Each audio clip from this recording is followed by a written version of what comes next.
हमारी प्रिया जी श्री किशोरी जी अखंड ब्रजवासी, एक बार केवल कुरुक्षेत्र गई हैं, बाकी कहीं नहीं जाते, सदा ब्रज में रहती।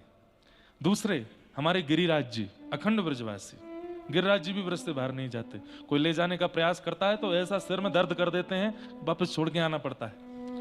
या फिर कोई बहुत उच्च श्रेणी का कोई भक्त हो तो उसके साथ जाते, नहीं तो गिरिराज जी बाहर नहीं जाते, अखंड ब्रजवासी। तीसरा यमुना जी। अब आप कहेंगे यमुना जी तो दिल्ली में भी हैं, यमुना जी तो प्रयागराज में भी हैं। अब देखो कहने वाली बात है, दिल्ली में नदी स्वरूप में है, प्रयागराज में नदी स्वरूप में है, वृंदावन में महारानी है, और महारानी रूप से पटरानी रूप से यमुना जी का जो स्वरूप है वो वृंदावन में ही रहता है, उसके बाहर नहीं जाता। चौथे श्री गोपेश्वर महादेव, वृंदावन से बाहर नहीं जाते, सदा वृंदावन में ही रहते हैं। महादेव के एक से एक अद्भुत स्वरूप पूरे विश्व भर में हैं, लेकिन गोपी स्वरूप में केवल वृंदावन में विराजते हैं। पर हम प्रयास करेंगे कि गोपेश्वर मानसरोवर में आवे मानसरोवर में आवे। कई लोग हो सकता है कि मेरी बात को खंडन भी करेंगे, कोई बताओ कैलाश में जाके गोपेश्वर को बुला रहे हैं। हम ब्रजवासी हैं भैया, हम कहीं कुछ भी कर सकते हैं हम मानसरोवर में भी गोपेश्वर को बुला देंगे और आनंद होगा वहां पर भी। पांचवें अखंड ब्रजवासी हैं व्रज की लता पता गुल्म पत्र वृक्ष। कई लोग कहते हैं कि वृंदावन से रज नहीं ले जानी चाहिए, पर रज कणिका जब आप वृंदावन जाते हो तो कितनी आपके वस्त्र पर, कितनी आपके चरणों में, कितनी आपके अंग पर, बालों, सब जगह लगी जाती है, तो वो तो रज चली ही जाती है किसी ना किसी रूप में आपके साथ। बाकी इसमें एक चीज कर सकते हैं कि रज यदि वृंदावन की लाए हैं तो ऐसी पड़ी नहीं रहनी चाहिए घर में, उसका एक बहुत सुंदर स्थान हो और रोज श्रृंगार हो, रोज नित्य सेवा हो और मंदिर में ही विराजें, क्योंकि भगवान के चरण आच्छादित हैं ब्रज की रज में।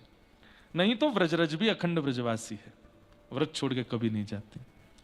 और हमारे सब नदियों में श्री राधा रमन लाल जी ये अखंड ब्रजवासी, ये कभी व्रज छोड़ के, जब से प्रकट हुए हैं, मुक्तिनाथ से गए थे वृंदावन शालिग्राम रूप में, और जा दिन प्रकट भये, मुगल आक्रांताओं के कारण एक एक बार हमारे व्रज के सारे ठाकुर कहीं ना कहीं गए हैं। राधा वल्लभ लाल जी तो चित्तावल से ही पधारे, बाहर से ही पधारे। बाकी जितने भी ठाकुर हैं, गोविंद देव जी कहाँ हैं? जयपुर में। गोपीनाथ जी कहाँ हैं? जयपुर में। मदन मोहन जी कहाँ हैं? करौली में।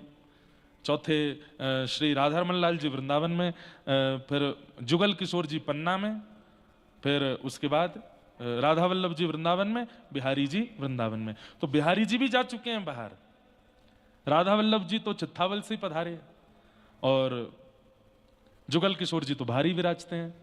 रह गए कौन? राधा रमन जी। ये अखंड ब्रजवासी जी कभी नहीं गए ब्रज से बाहर। तो जाकू अखंड ब्रजवास चाहिए हो, इन पांचों को प्रणाम करना प्रारंभ करो, यही व्रज प्रदान करेंगे। कौन कौन? पहले किशोरी जी, श्री जी अखंड ब्रजवासी, व्रत छोड़ के नहीं जाते।